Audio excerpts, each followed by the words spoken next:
3 തരത്തിലാണ് നമ്മൾ വീഡിയോസ് ഇടാനായിട്ട് ശ്രമിക്കുന്നത്. ഒന്ന് ഇങ്ങനെ വാക്കിങ്ങിനൊക്കെ നടന്നു മുമ്പ് നമ്മൾ വീഡിയോസ് എടുക്കാറുണ്ട്. പിന്നീട് എന്ന് പറയുന്നത് ബൈക്കുമ്മേ പോകുമ്പോഴാണ് വീഡിയോസ് എടുക്കാറ്. പിന്നെ അടുത്തതെന്ന് പറയുന്നത് ബസ്സിൽ പോകുമ്പോൾ. ഇങ്ങനെ 3 തരത്തിലാണ് വീഡിയോസ് എടുക്കുന്നത്. ചിലപ്പോൾ അത് ഷെയ്ക്ക് ആവാറുണ്ട്. കാരണം നടന്നു പോകുമ്പോൾ അത് അത്ര എളുപ്പമല്ല വീഡിയോ എടുത്തിട്ട് നടക്കുക എന്നുള്ളത്. കാരണം റോഡിൻ്റെ അന്തരീക്ഷം ഭയങ്കര മോശമാണ്.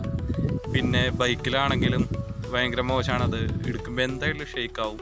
ബസ്സിലാണെങ്കിലും ഷെയ്ക്കാവും. പക്ഷെ പരമാവധി അത് എന്താ പറയുക, നമ്മളത് എഡിറ്റിങ്ങിൽ ഇടുമ്പോൾ തന്നെ എല്ലാം എടുത്ത് വിടുക ചെയ്യാറ്. പെട്ടെന്ന് ഷെയ്ക്കിങ് നോക്കി നിന്ന് കഴിഞ്ഞാൽ നമുക്കൊന്നും ചെയ്യാൻ പറ്റില്ല. കാരണം ഒരുവിധം ഷെയ്ക്കുകൾ കിട്ടാറുണ്ട് നമുക്ക് വീഡിയോസ് എടുക്കുമ്പോഴൊക്കെ. അപ്പോൾ പരമാവധി അങ്ങനത്തെ ഒരു ഇഷ്യൂ ഫോണിൽ എടുക്കുന്നതുകൊണ്ടാണ് നമ്മളിപ്പോൾ അങ്ങനെ വലിയ വലിയ ആധുനിക സംവിധാനങ്ങളൊന്നും ഉപയോഗിക്കുന്നില്ല. മൊബൈലിൽ മാത്രമാണ് എടുക്കുന്നത്.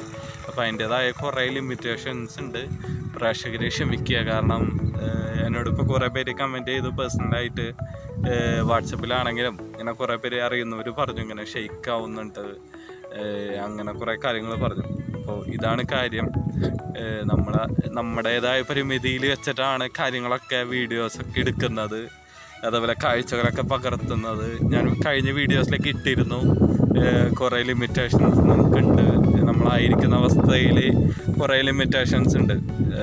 കാരണം ഈ സൊസൈറ്റിയുടെ ലിമിറ്റേഷൻസ്, അങ്ങനെ കുറേ ലിമിറ്റേഷൻസ് ഉണ്ട്. അതിൻ്റെ ഇടയിലാണ് നമ്മൾ ഈ വീഡിയോസ് എടുക്കുന്നത്.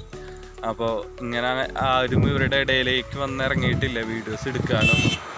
അപ്പോൾ ഒരു എന്താ പറയുക, നമ്മളിങ്ങനെ വീഡിയോസൊക്കെ എടുക്കുമ്പോൾ അവരെന്തോ ആണെന്നുള്ള ചിന്താഗതിയാണ് നമ്മളെ നോക്കി കാണാം.